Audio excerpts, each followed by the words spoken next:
ಎಲ್ಲರಿಗೂ ನಮಸ್ಕಾರಗಳು. ಈ ದಿನದ ಪ್ರಚಲಿತ ಘಟನೆಗಳನ್ನು ನೋಡೋಣ. ಮೊದಲನೇ ಪ್ರಶ್ನೆ, ಸರ್ವೋಚ್ಚ ನ್ಯಾಯಾಲಯವು ಸಾರ್ವಜನಿಕ ನಂಬಿಕೆ ತತ್ವದ ಕುರಿತು ಇತ್ತೀಚೆಗೆ ಏನು ಸ್ಪಷ್ಟಪಡಿಸುತ್ತದೆ? ಇದರ ಉತ್ತರ ಸಿ. ಜಲಮೂಲಗಳಿಗೆ ಮಾತ್ರವಲ್ಲದೆ ಮಾನವ ನಿರ್ಮಿತ ಸರೋವರಗಳು ಮತ್ತು ಜಲಾಶಯಗಳಿಗೂ ಅನ್ವಯಿಸುತ್ತದೆ. ಎರಡನೇ ಪ್ರಶ್ನೆ, ಭಾರತವು 2028ರವರೆಗೆ ಯಾವ ವಿಶ್ವಸಂಸ್ಥೆಯ ಪ್ರಾದೇಶಿಕ ಸಮಿತಿಯ ಸಹಾಧ್ಯಕ್ಷರಾಗಿ ಆಯ್ಕೆಯಾಗಿದೆ? ಇದರ ಉತ್ತರ ಡಿ. UNGGIMAP. ಏಷ್ಯಾ ಮತ್ತು ಪೆಸಿಫಿಕ್ಗಾಗಿ ವಿಶ್ವಸಂಸ್ಥೆಯ ಜಾಗತಿಕ ಭೂಗೋಳ ಮಾಹಿತಿ ನಿರ್ವಹಣೆ. ಮೂರನೇ ಪ್ರಶ್ನೆ, UNGGIMAP ಯ 13ನೇ ಸಾಮಾನ್ಯ ಸಭೆ ಎಲ್ಲೇ ನಡೆಯಿತು? ಇದರ ಉತ್ತರ ನವದೆಹಲಿ, ಭಾರತ. ನಾಲ್ಕನೇ ಪ್ರಶ್ನೆ, ಇತ್ತೀಚೆಗೆ ಸುದ್ದಿಯಲ್ಲಿರುವ ಟಾಪ್ಟಾನ್ ಅಗ್ನಿಪರ್ವತವು ಎಲ್ಲಿದೆ? ಇದರ ಉತ್ತರ ಬಿ. ಇರಾನ್. ಐದನೇ ಪ್ರಶ್ನೆ, ಟಾಪ್ಟಾನ್ ಅಗ್ನಿಪರ್ವತವು ಇತ್ತೀಚಿನ ಚಟುವಟಿಕೆಯು ಮೊದಲು ಎಷ್ಟು ಕಾಲ ಸೂಕ್ತವಾಗಿತ್ತು?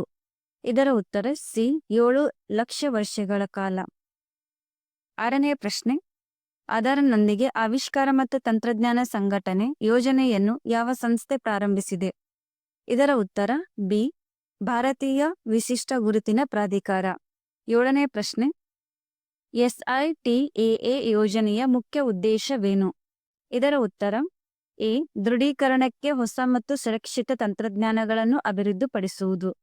ಎಂಟನೇ ಪ್ರಶ್ನೆ, ಆಕಾಶಕಾಯ ಚೈರಾನ್ ಬಗ್ಗೆ ಇತ್ತೀಚೆಗೆ ಯಾವ ಆವಿಷ್ಕಾರ ನಡೆದಿದೆ? ಇದರ ಉತ್ತರ ಸಿ.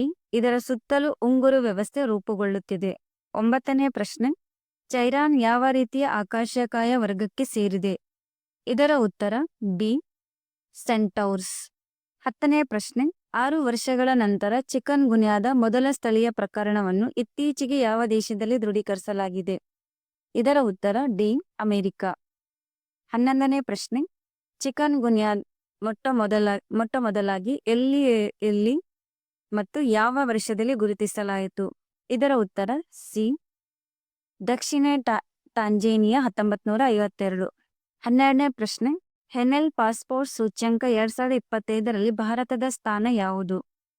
ಇದರ ಉತ್ತರ ಬಿ. 85ನೇ ಸ್ಥಾನ. 13ನೇ ಪ್ರಶ್ನೆ, ಹೆನೆಲ್ ಪಾಸ್ಪೋರ್ಟ್ ಸೂಚ್ಯಂಕಕ್ಕೆ ಡೇಟಾವನ್ನು ಒದಗಿಸುವ ಸಂಸ್ಥೆ ಯಾವುದು? ಇದರ ಉತ್ತರ ಡಿ. ಅಂತಾರಾಷ್ಟ್ರೀಯ ವಾಯು ಸಾರಿಗೆ ಸಂಸ್ಥೆ. 13ನೇ ಪ್ರಶ್ನೆ, ಪ್ರಥಮ INROKN ನೌಕಾ ಅಭ್ಯಾಸ 2025 ಯಾವ ದೇಶದಲ್ಲಿ ನಡೆಯುತ್ತಿದೆ? ಇದರ ಉತ್ತರ ಸಿ.